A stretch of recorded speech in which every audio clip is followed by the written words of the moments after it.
السلام علیکم ورحمۃ اللہ تعالی وبرکاتہ۔ نحمده ونصلي ونسلم على رسوله الكريم اما بعد فاعوذ باللہ من الشیطان الرجیم بسم اللہ الرحمن الرحیم ان اللہ وملائکته یصلون علی النبی یا ایہا الذین آمنوا صلوا علیہ وسلموا تسلیما اللهم صل على سيدنا ومولانا محمد معدن الجود والكرم وآله الكرام وابنه الكريم وبارك وسلم صلاة وسلاما عليك يا رسول الله صلی اللہ تعالی علیہ وسلم۔ یہ تبادلے کا بیان جاری ہے اور وقف میں شرط لگانے کا بیان۔ اس سے پہلے یہ بات آ چکی ہے کہ واقف ہر وہ شرط وقف میں لگا سکتا ہے جو شریعت کے مطابق ہو۔ اگر کوئی شرط شریعت کے خلاف ہو تو وہ نہیں لگا سکتا، اگر لگائے گا تو اس کی پابندی لازم نہیں۔ تو تبادلے کے تعلق سے بھی یہی سارے مسائل بیان ہوئے، لیکن اب یہاں پہ آگے اہم سوال یہ ہے کہ وقف میں تبادلے کی شرط نہیں رکھی ہے، واقف نے کچھ بھی نہیں اس طرح کی شرط رکھی کہ تبادلہ کر سکتے یا نہیں کر سکتے۔ تو اب یہاں پہ ہے کہ کس صورت میں تبادلہ کر سکتے ہیں، کس صورت میں نہیں کر سکتے، کیونکہ اگر واقف نے لکھ دیا ہے کہ تبادلہ ہو سکتا ہے، بدلا جا سکتا ہے، تو وہاں تو ہوگا شریعت کے مطابق، شریعت کی روشنی میں۔ لیکن اگر وقف نامے میں کچھ بھی لکھا ہوا نہیں ہے یا واقف نے کوئی بھی تبادلے کی شرط نہیں رکھی تھی تو اب کیا کریں گے؟ تو جواب ہے کہ واقف نے وقف میں استبدال یعنی تبادلہ کرنے کو ذکر نہیں کیا، یا عدم استبدال یعنی تبادلہ نہ کرنے کو ذکر کر دیا ہے۔ ایک تو یہ کہ کچھ بھی نہیں لکھا، دوسرا یہ کہ وقف نامے میں لکھ دیا ہے کہ تبادلہ نہیں کیا جا سکتا، مگر وقف بالکل قابل انتفاع یعنی نفع حاصل کرنے کے قابل ہی نہ رہا، یعنی اتنی بھی آمدنی نہیں ہوتی جو وقف کے مصارف کے لیے کافی ہو، تو ایسے وقف کا تبادلہ جائز ہے، مگر اس کے لیے چند شرطیں ہیں۔ اگرچہ واقف نے لکھ دیا ہے کہ تبادلہ نہیں کر سکتے، لیکن اب وقف کا معاملہ یہ ہے کہ کوئی بھی آمدنی نہیں ہو رہی ہے، کچھ بھی فائدہ ہی نہیں ہو رہا ہے، جہاں پر وہ زمین مثال کے طور پر موجود ہے یا مکان موجود ہے وہاں سے کوئی آمدنی ہی نہیں ہو رہی ہے، تو ایسی صورت میں تبادلہ کیا جا سکتا ہے، لیکن اس کی کچھ شرطیں ہیں۔ پہلی شرط غبن فاحش کے ساتھ بیع نہ ہو، یعنی اس کو جو بیچا جائے گا اس میں غبن فاحش نہیں ہونا چاہیے، کہ مطلب بہت زیادہ نقصان نہیں ہونا چاہیے۔ مثال کے طور پر وہ جو مکان ہے اس طرح کا مکان اگر دوسری جگہ ہو اور اس کو بیچا جائے تو مثال کے طور پر 10 لاکھ روپے آتے ہیں، لیکن وہاں آدمی 5 لاکھ روپے میں بیچ دے رہا ہے، تو یہ غبن فاحش ہو گیا، بہت زیادہ فرق ہو جائے اس کی قیمت کے اندر، تو یہ جائز نہیں ہے۔ نمبر 2، دوسری شرط تبادلہ کرنے والا قاضی عالم باعمل ہو جس کے تصرفات کی نسبت لوگوں کو اطمینان ہو سکے، یعنی جو قاضی شرع جس کے پاس گئے ہیں وہ عالم باعمل بھی ہونا چاہیے، وہ فیصلہ کرے، یعنی فیصلہ کروانا بھی ضروری ہے کہ اگر قاضی نے وہ واقف نے تو لکھ دیا تھا کہ تبادلہ نہیں ہو سکتا ہے، تو پھر یہ معاملہ ہم کو قاضی شرع کے پاس لے کر جانا پڑے گا، وہ دیکھے، مناسب سمجھے، حالات کی تحقیق کرے کہ کیا واقعی اس سے کوئی فائدہ نہیں ہو رہا ہے، تو پھر وہ بدلنے کی اجازت دے سکتا ہے۔ یہ دوسری شرط۔ تیسری شرط یہ کہ تبادلہ غیر منقول سے ہو، روپے اشرفی سے نہ ہو۔ غیر منقول سے ہو کا مطلب کیا کہ پہلی زمین کو بیچ کر زمین ہی لی جائے یا مکان لے لیا جائے، یعنی جو اس طرح کی چیز ہو جس کو ایک جگہ سے دوسری جگہ منتقل نہیں کیا جا سکتا، جس کو غیر منقول کہتے ہیں۔ اس کی تفصیل اس سے پہلے آ چکی ہے۔ تو جیسے زمین غیر منتقل ہوتی ہے، مکان بھی غیر منتقل ہوتا ہے، دکان بھی غیر منتقل ہے، اس کو ایک جگہ سے دوسری جگہ نہیں لے جا سکتے۔ تو تبادلہ غیر منقول سے ہونا چاہیے، روپیہ اشرفی سے نہیں ہونا چاہیے، یعنی بیچ دیا اب روپیہ لے کے رکھے ہوئے، اس کا کوئی فائدہ نہیں، یعنی وہاں بیچیں تو پہلے دوسری جگہ بات ہونی چاہیے، یا یہ کہ زمین کا تبادلہ زمین ہی سے ہو، اس زمین کے بدلے میں یہ زمین خریدی جائے، جو زمین جس سے لے رہے ہیں اس سے یہ شرط ہو جائے کہ وہ زمین ہم تم کو دیتے ہیں، بدلے میں یہ زمین ہم کو دے دو، تو اس طرح ہو۔ نمبر 4، وہ ایسے سے تبادلہ نہ کرے جس کی شہادت اس کے حق میں نامقبول ہو۔ ایسے سے تبادلہ نہیں کر سکتے جس کی شہادت نہیں مانی جاتی، جیسے مثال کے طور پر بیٹے کی گواہی باپ کے حق میں نہیں مانی جاتی، یعنی باپ کا اگر کوئی معاملہ چل رہا ہو اور اس میں گواہ اس کا بیٹا ہے تو بات نہیں مانی جائے گی، اس کی گواہی نہیں مانی جائے گی، کیونکہ وہ تو بیٹا ہے تو اس کی طرف ہی بولے گا۔ اگر وہ ناحق بھی ہوگا، وہ جھوٹا بھی ہوگا، تب بھی بیٹا ہونے کی وجہ سے یہ الگ بات ہے کہ وہ حق بول رہا ہو، لیکن لوگوں کے ذہنوں میں شبہ رہے گا یہ تو بیٹا ہے، اس کے لیے طرفداری کر رہا ہے، تو ایسے سے بھی نہیں خرید سکتے۔ جیسے باپ وقف کا متولی ہے تو وہ بیٹے سے زمین کو نہیں خرید سکتا، اس کا تبادلہ نہیں کر سکتا۔ نمبر 6، دونوں جائیدادیں ایک ہی محلے میں ہوں یا وہ ایسے محلے میں ہو کہ اس محلے سے بہتر ہے، یعنی دوسری جائیداد جو ہے وہ یہ پہلے والے محلے سے بہتر ہونی چاہیے، جو دوسری جائیداد جس محلے میں، یہ تو پہلے بھی آ چکا ہے۔ آگے سوال ہے کہ وقف اگر قابل انتفاع نہ ہو یعنی نفع حاصل کرنے کے لائق نہیں رہا اور واقف نے تبادلے کی شرط نہ لگائی ہو تو کیا اسے بہتر سے بدل سکتے ہیں؟ جواب: وقف اگر قابل انتفاع ہے یعنی اس کی آمدنی ایسی ہے کہ مصارف سے بچ رہتی ہے اور اس کے بدلے میں ایسی زمین ملتی ہے جس کا نفع زیادہ ہے، تو جب تک واقف نے تبادلے کی شرط نہ کی ہو تبادلہ نہ کرے. کیونکہ وہاں تو اوپر تو جو مسئلہ بتایا وہاں یہ تھا کہ قابل انتفاع نہ رہے، یعنی اب اس سے کوئی آمدنی نہیں ہو رہی، کوئی فائدہ حاصل نہیں ہو رہا ہے، تب تو قاضی شرع کی اجازت لے کے مذکورہ شرطوں کی پابندی کرتے ہوئے بدل سکتے ہیں. لیکن یہاں کیا بات کر رہے ہیں کہ وہ قابل انتفاع ہے، قابل انتفاع یعنی نفع حاصل کرنے کے لائق ہے، فائدہ حاصل ہو رہا ہے، اس کے باوجود اب تبادلہ نہیں کر سکتے. ہاں واقف نے لکھ دیا تھا کہ تبادلہ کر سکتے ہیں، تو پھر اگر فائدہ حاصل ہو رہا تب بھی کر سکتے ہیں اور کوئی دوسری مصلحت ہو تو. آگے سوال ہے کہ وقف میں دو شرطیں متعارض ہیں یعنی ایک دوسرے کے اپوزٹ ہیں، تو کس پر عمل کیا جائے گا؟ تو جواب ہے کہ وقف نامے میں دو شرطیں متعارض ہوں تو آخری والی شرط پر عمل کیا جائے گا، یعنی پہلے والی منسوخ مانی جائے گی، گویا کہ وہ ہے ہی نہیں. سوال: وقف نامے میں پہلے بیچنے سے منع لکھا اور آخر میں متولی کے لیے اجازت لکھ دی تو اب کس کا اعتبار ہوگا؟ وہی باتیں جو اوپر تھی. وقف نامے میں پہلے یہ لکھا کہ میں نے اسے وقف کیا اور اس کو نہ بیع کیا جائے نہ ہبہ کیا جائے وغیرہ وغیرہ. پھر آخر میں یہ لکھا کہ متولی کو یہ اختیار ہے کہ اسے بیچ کر دوسری زمین خرید کر اس کی جگہ وقف کر دے. تو اگرچہ پہلے لکھ چکا ہے کہ بیع نہ کی جائے یعنی بیچی نہ جائے، مگر اس کی بیع جائز ہے کہ آخر کلام اول کلام کا ناسخ یعنی منسوخ کرنے والا ہوتا ہے یا موضح ہوتا ہے یعنی وضاحت کرنے والا ہوتا ہے. کہ پہلے اگرچہ اس نے لکھ دیا کہ اس کو بیچا نہیں جا سکتا، لیکن بعد میں خود ہی اختیار دے رہا ہے کہ متولی کو اختیار ہوگا وہ بیچ سکتا ہے، تو بعد والی بات مانی جائے گی، پہلی والی بات نہیں مانی جائے گی. بعد والی بات کے ذریعے سے پہلی والی بات ختم ہو چکی ہے. اور اگر عکس کیا یعنی پہلے تو یہ لکھا کہ متولی کو بیع اور استبدال کا اختیار ہے، یعنی متولی بیچ بھی سکتا ہے تبادلہ بھی کر سکتا ہے، مگر آخر میں لکھ دیا کہ بیع نہ کی جائے تو اب بدلنا جائز نہیں. وہی بات ہے کہ بعد والی بات کا اس کا اعتبار ہوگا. اب آگے بہت اہم بیان ہے اوقاف کے اجارے کا بیان، یعنی وقف کی جائیدادیں، دکان مکان وغیرہ زمین، اس کو اجارے پر یعنی کرائے پر دینے کے مسائل ضروری یہاں پر بیان کریں گے. سوال یہ کہ وقف کے مکانات اور زمین کو کتنی مدت کے لیے کرائے پر دے سکتے ہیں؟ آدمی کی خود کی جائیداد ہے، خود کی پراپرٹی، تو وہ جتنے زمانے کے لیے چاہے دے، 10 سال کے لیے دے دے، 20 سال کے لیے دے دے، لیکن یہاں وقف کی بات چلتی ہے. تو وقف کے لیے یہ ایسی عام اجازت نہیں ہے کہ جتنے سال کے لیے چاہے دے دے. کبھی تو ایسا ہوتا ہے بلا مدت، کوئی مدت کا ذکر ہی نہیں ہوتا اور دے دیا جاتا ہے، یہ تو اجارہ فاسد ہو جاتا ہے.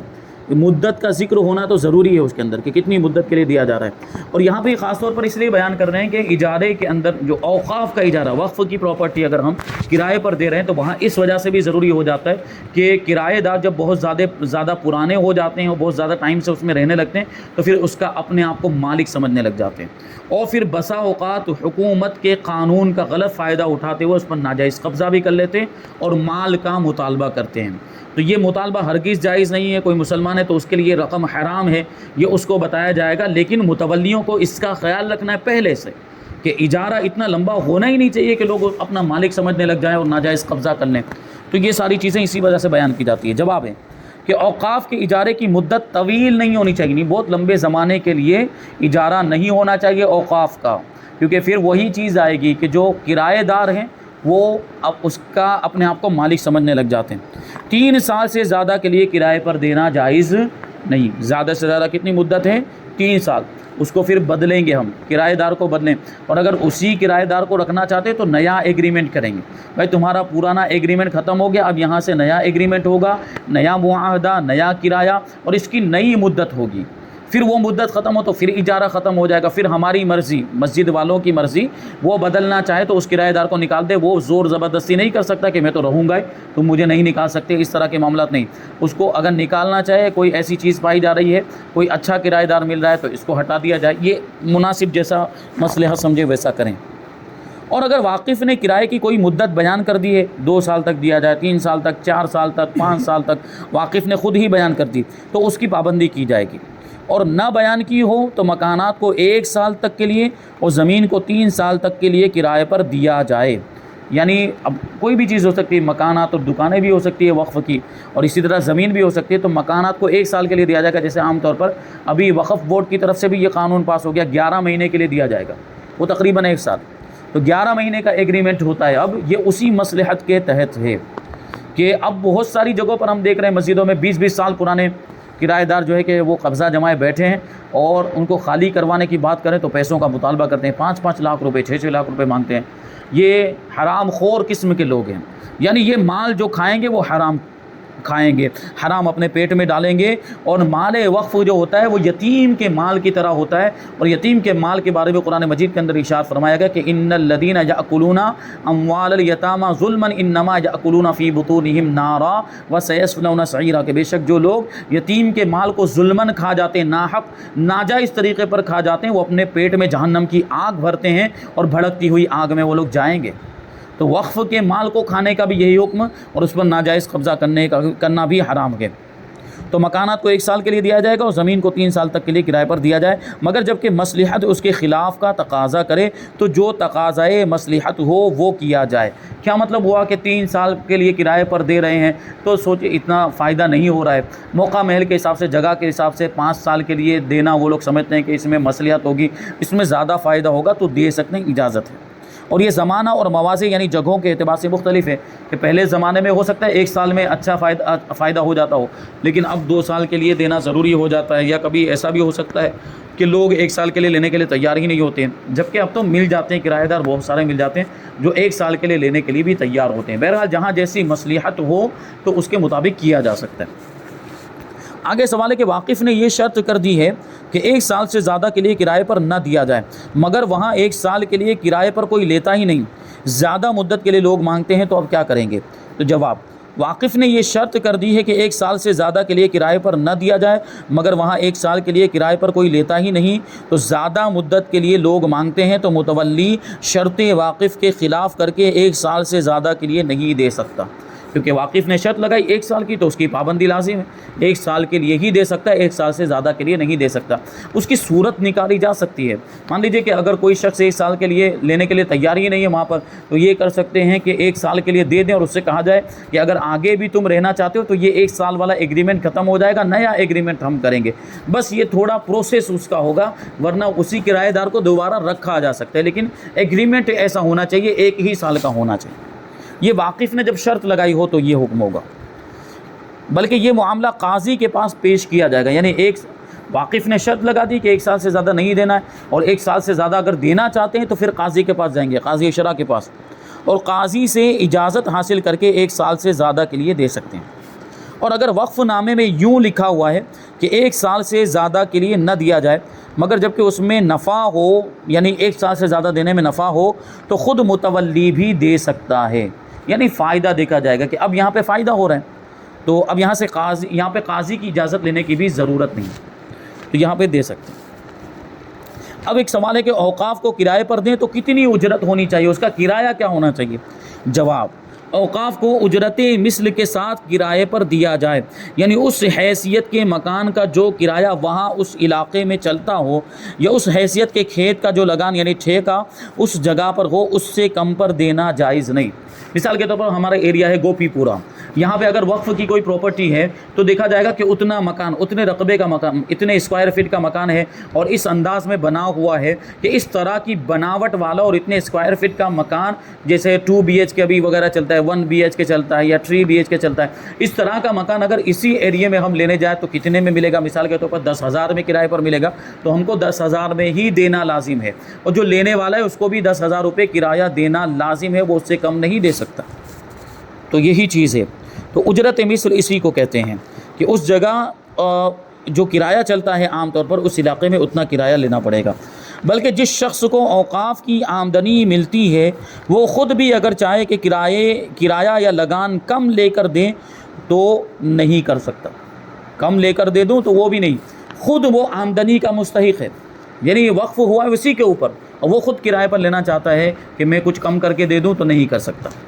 آگے کہ متولی نے اجرت مثل سے کم کرائے پر دے دیا تو کیا حکم ہے؟ جیسے بسا اوقات ایسا ہو جاتا ہے، اب تو ہمارے یہاں پہ کوئی لحاظ ہی نہیں کرتا کہ اجرت مثل کیا ہے، پہلے تو غور ہی نہیں کرتے کہ عام طور پر یہاں پہ کیا چلتا ہے، جو من میں آیا، جو کرایہ سمجھ میں آتا ہے اتنے میں وہ لوگ دے دیتے ہیں۔ پرانے زمانے میں تو 20-20 روپیہ چلتا تھا، 50-50 روپے چلتا تھا، اور ابھی تک وہی کرایہ لوگ چلا رہے ہیں۔ بڑے خائن ہیں اور بڑے مجرم ہیں یہ لوگ، جو اس طرح کرایہ دار بھی جو رہ رہے ہیں اور متولی بھی جو ایکشن نہیں لے رہے اس کے اوپر، وہ بھی اس کے ذمہ دار ہیں۔ تو کرایہ اگر اجرت مثل سے کم پر جو چلتا ہے عام طور پر کرایہ، اس سے کم کرایے پر کسی متولی نے، مان لیجئے مکان تھا وہ دے دیا، تو اب کیا حکم ہے؟ جواب دیتے ہیں متولی نے اجر مثل سے کم کرایے پر اجارہ دے دیا تو لینے والے کو اجر مثل دینا ہوگا، یعنی جو کرایہ دار ہے اس پر لازم ہے کہ وہ جتنا چلتا ہے اتنا کرایہ دے، اور اجرت کا ذکر نہ کیا جب بھی یہی حکم ہے، کوئی اجرت کا نہیں، کوئی کرایہ کا ذکر نہیں ہوا تب بھی اسے اجرت مثل۔ ویسے ہی دے دیا، کرایہ دار آئے کہ مجھے مکان چاہیے تو متولی نے کہا ٹھیک ہے لے لو، کرایہ پر لے لو، اور کوئی کرایہ فکس نہیں ہوا، کسی کرایہ کی بات نہیں ہوئی، کرایہ کا ذکر ہی نہیں ہوا، تو جو کرایہ دار ہے اس کو اجرت مثل دینی پڑے گی۔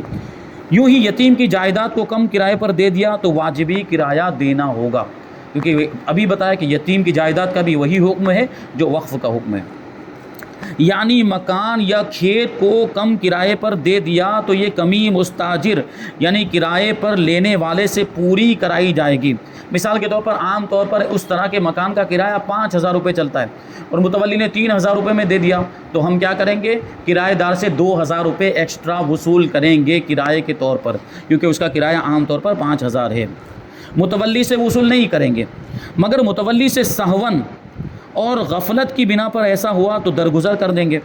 متولی نے جان بوجھ کر ایسا نہیں کیا ہے، غلطی سے ایسا ہو گیا، غفلت میں ایسا ہو گیا ہے، اور اگر قصدن اس نے ایسا کیا، جان بوجھ کر کم کرائے پر دے دیا تو یہ خیانت ہے، اب اس کو معزول کر دیا جائے گا۔ بلکہ خود واقف نے قصدن کم کرائے پر دے دیا ہے تو اس کے ہاتھ سے بھی وقف کو نکال لیں گے، یعنی پھر اس کی ذمہ داری بھی ختم، کیونکہ اس کی طرف سے اب خیانت ہو رہی ہے، وقف کا نقصان ہو رہا ہے۔ آگے سوال ہے کہ کیا متولی وقف کا مکان خود کرائے پر لے سکتا ہے، اسی طرح اپنے باپ یا بیٹے کو دے سکتا ہے؟ بہت اہم سوال۔ مسجد کے متولی مسجد کا مکان لے کے بیٹھ جاتے ہیں، خود ہی کرائے میں رہتے ہیں، یا جو ہے کہ اپنے کسی رشتہ دار کو دے دیتے ہیں، بیٹا یا باپ کو دے دیتے ہیں۔ یہ بہت اہم سوال جو ہے، اس کو سمجھنے کی ضرورت، معلوم ہی نہیں ہوتا لوگوں کو۔ تو جواب یہ کہ وقفی زمین کو متولی خود اپنے اجارے میں نہیں لے سکتا، یعنی وقفی مکان ہے، وقفی دکان ہے، خود متولی کرائے پر نہیں لے سکتا کہ خود مکان موقوف میں رہے اور کرایہ دے، یا کھیت بوئے اور لگان یعنی ٹھیکہ دے۔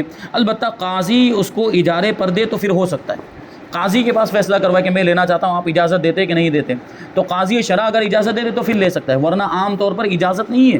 متولی خود کرایہ پر مکان لے اور اس میں رہنے لگ جائے۔ ایک اور صورت ہے جائز ہونے کی، وہ صورت کیا ہے؟ متولی اگر مثال کے طور پر مسجد کا مکان لے رہا ہے کرائے پر اور خود اس میں رہنا چاہتا ہے، تو اب اس سے زیادہ کرایہ دینا پڑے گا جو عام طور پر چلتا ہے، یعنی عام طور پر 5,000 روپے چلتے ہیں، یہ 6,000 روپے دینا چاہ رہا ہے یا 7,000 روپے دینا چاہ رہا ہے، تو پھر اجازت اس کو دے سکتے ہیں، متولی خود بھی رہ سکتا ہے، یا اپنے بیٹے کو بھی دے سکتا ہے، اپنے باپ کو بھی دے سکتا ہے۔ اسی بات کو آگے بیان کرتے ہیں۔ اور اجر مثل سے زیادہ کرائے پر لے تو ہو سکتا ہے، یعنی جو اجرت عام طور پر چلتی اس سے زیادہ یہ کرایہ دینے کے لیے تیار ہے تو لے سکتا ہے۔ یوں ہی اپنے باپ یا بیٹے کو بھی کرائے پر نہیں دے سکتا، مگر جبکہ بنسبت دوسروں کے ان سے زیادہ کرایہ لے گا، یعنی بیٹے کو دے گا تو اس سے زیادہ وصول کرے گا، باپ کو دے گا تو زیادہ وصول کرے گا، تو ایسی صورت میں اجازت ہوگی۔ متولی نے عاریت کے طور پر کسی کو وقف کا مکان دے دیا تو کیا حکم؟ عاریتاً دینے کا مطلب کیا؟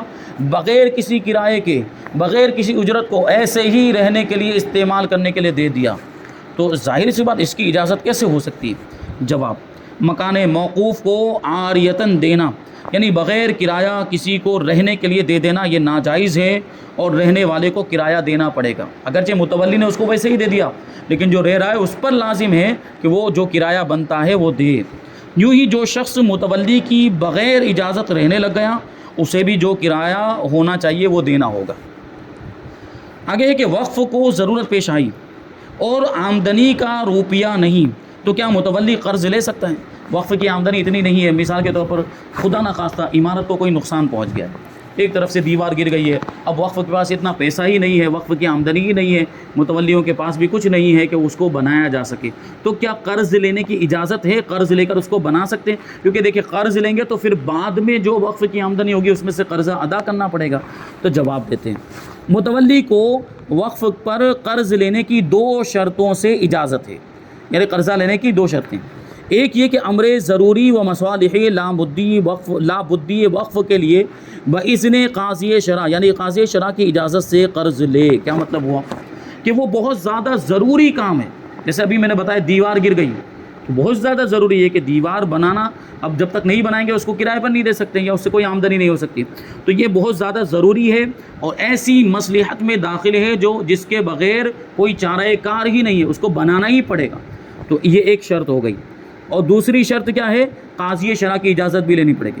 پہلے تو جا کر قاضی کے سامنے پورا واقعہ بیان کرے گا کہ ایسا ایسا ہوا ہے، ایسا نقصان ہو گیا ہے اور ہم قرض لینا چاہتے ہیں، آمدنی نہیں ہے۔ قاضی شرع مناسب سمجھے گا، اگر اجازت دے دے تو پھر وہ قرض لے کر اس کو بنائے گا۔ ہاں اگر وہاں قاضی نہیں ہو تو خود بھی لے سکتے ہیں، وہاں قاضی ہی نہیں کہ جس کی اجازت لیں گے، جیسے ابھی ہمارے شہر میں کوئی قاضی شرع نہیں ہے تو وہ خود بھی اپنی رائے کے مطابق لے سکتے ہیں۔ یہ پہلی شرط۔ دوسرا یہ کہ وہ حاجت سوائے قرض اور کسی سہل طریقے سے پوری نہ ہوتی۔ پہلی شرط کیا بیان کر دی؟ پہلی شرط یہ بیان کر دی کہ وہ تو بہت زیادہ ضروری کام ہو اور قاضی کی اجازت بھی لی ہو۔ دوسری شرط یہ بیان کرتے ہیں کہ قرض کے علاوہ اس حاجت اور اس ضرورت کے پورے ہونے کا کوئی ذریعہ ہی نہ ہو۔ جیسے ابھی ہمارے یہاں پہ تو دوسرے بہت سارے ذریعے ہوتے ہیں، جیسے چندہ کر لیا، کچھ لوگوں کو جمع کر کے بات بتائی کہ بھائی یہ ضرورت ہے، لاؤ پیسے دو، پیسے دینے کے لیے تیار ہو گئی، یا کوئی پروگرام کر لیا، ہمارے یہاں تو پروگرام ہوتے ہیں، مانڈے گوشت کا پروگرام کر لیا، مٹھائی کا پروگرام کر لیا اور اس سے وہ کام ہو گیا، تو پھر قرض لینے کی حاجت نہیں ہے۔ تو کوئی دوسرا طریقہ نہ ہو تب یہ حکم ہوگا۔ مثلا وقف کا کوئی ٹکڑا اجارے پر دے کر کام نکال لینا، یعنی ابھی مان لیجیے کہ ایک دیوار اگر ٹوٹ گئی ہے تو یہ ایک کمرہ تھا لیکن دوسرا کمرہ ابھی بھی محفوظ ہے، اس کی دیوار نہیں ٹوٹی، تو اس کو کرائے پر دے کر جو کچھ بھی اس سے آمدنی ہوگی یہ دیوار بنا لے گا، تو اس طرح وہ کیا جا سکتا ہے۔ اب آخری مسئلہ جو ہے کہ شامل کرتے ہیں، کہتے ہیں کہ متولی نے وقف کا مکان کرائے پر دیا پھر مر گیا تو کیا حکم ہے؟ جواب دیتے ہیں کہ متولی نے وقفی مکان یا زمین کو کرائے پر دیا پھر وہ خود مر گیا تو اجارہ بدستور باقی رہے گا، یعنی اس کے مرنے کی وجہ سے، متولی کا انتقال ہو جانے کی وجہ سے یہ کرائے کا معاملہ ختم نہیں ہوگا، جاری رہے گا، یعنی اس کے بعد میں جو متولی بنیں گے وہ دیکھیں گے اس کے معاملے کو۔ یوں ہی واقف نے کرائے پر دیا ہو پھر وہ مر گیا ہو، جب بھی یہی حکم ہے، یعنی واقف کے مر جانے کی وجہ سے وہ اجارہ باطل نہیں ہوگا بلکہ وہ اجارہ باقی رہے گا، اس کے بعد جو ذمہ دار بنیں گے وہ یہ سارے معاملات دیکھیں گے۔ یہاں تک یہ وقف کا بیان ہوا، ابھی آگے کچھ چندے کے احکام بیان کریں گے، چندے کے تعلق سے اور کچھ دوسری چیزیں ہیں، لیکن ابھی ہم ضرورت کے پیش نظر ان بیانات کو ابھی یہاں پر موقوف رکھتے ہوئے آگے قربانی کے بیان کو آئندہ سے ہم شامل کریں گے، کیونکہ قربانی کا زمانہ قریب ہے، بقرعید آ رہی ہے، ذی الحجہ کا مہینہ آ رہا ہے، تو ہم قربانی کے مسائل کو انشاءاللہ آئندہ کل سے آئندہ درس سے شامل کریں گے۔ اللہ تبارک و تعالیٰ کی بارگاہ میں دعا ہے کہ جو کچھ بھی بیان ہوا اس پر ہم سب کو عمل کرنے کی توفیق عطا فرمائے۔ وما علینا الا البلاغ۔ السلام علیکم۔